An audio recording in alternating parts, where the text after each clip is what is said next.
Днес продължаваме с рецепти за любими закуски. На дневен ред са палачинките. Тази рецепта ще ви възнагради с меки, тънки и гладки като кадифе палачинки, които са перфектни за консумация както с сирене, така и с сладко и плодове. Ще ви дам рецепта за една доза или 4-5 палачинки. Аз обаче ще направя тройна доза, защото искам да ви покажа няколко различни рецепти с палачинки. За една доза, купа с 115 грама брашно, правя кладенче и добавям 2 яйца, които разбивам с тел. Добрите палачинки се правят като към сухите съставки бавно се добавят мокрите, за да избегнем бучките или както ги наричат вълци. Когато сместа започне да се сгъстява, добавяме част от 140 мл мляко и продължаваме с разбъркването.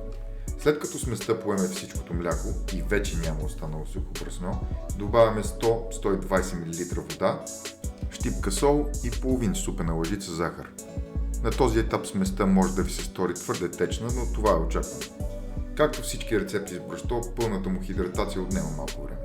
Последното, което трябва да добавим е 35 грама масло, което аз разтапям в тигана за палачинки. Добавям го към сместа за палачинки и разбърквам добре. Трябва да ви предупредя, тези палачинки имат лек привкус на яйца, който на мен лично ми допада, но ако не е по вкуса ви, винаги може да намалите броя яйца с едно и да ползвате още 40-50 мл вода или мляко. Загряваме тиган за палачинки на средно ниска температура. Ако нямате такъв тиган, използвайте тънък с незалепващо покритие. В черпак слагаме от сместа за палачинки в единия край на тигана и чрез завъртане се пробваме да я разпределим по цялата му площ. Ако сместа ви не е достатъчно, винаги може да добавите допълнително, за да запълните празнините. Печем докато цялата палачинка смени цветът си от бяло към по-тъмно и страните на палачинката се отделят от тигана.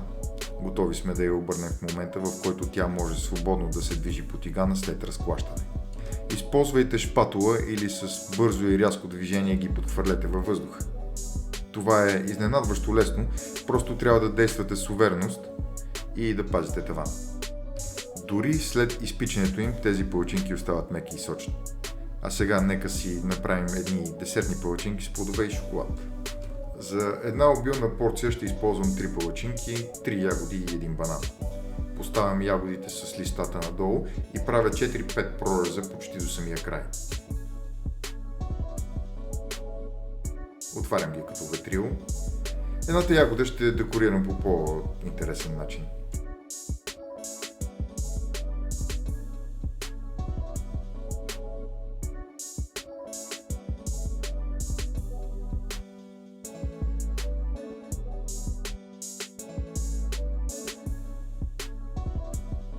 Ако не е ясно, това трябваше да е лебед, но важно е да покажете желание пред половинката си.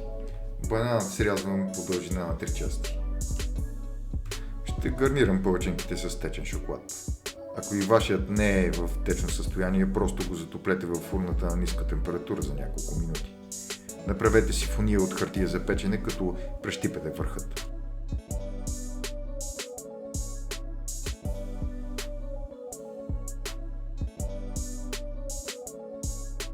Във всяка палачинка слагам лъжица течен шоколад и парче от банана. Затварям ги и ги подреждам доста елементарно в чиния. Добавям и ягодите. Да, знам, трябва да проработя над уменията си за аранжиране на храната.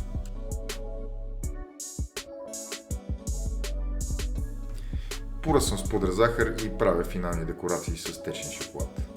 Надявам се да ви е харесала моята рецепта за палачинки. Да ви е вкусно!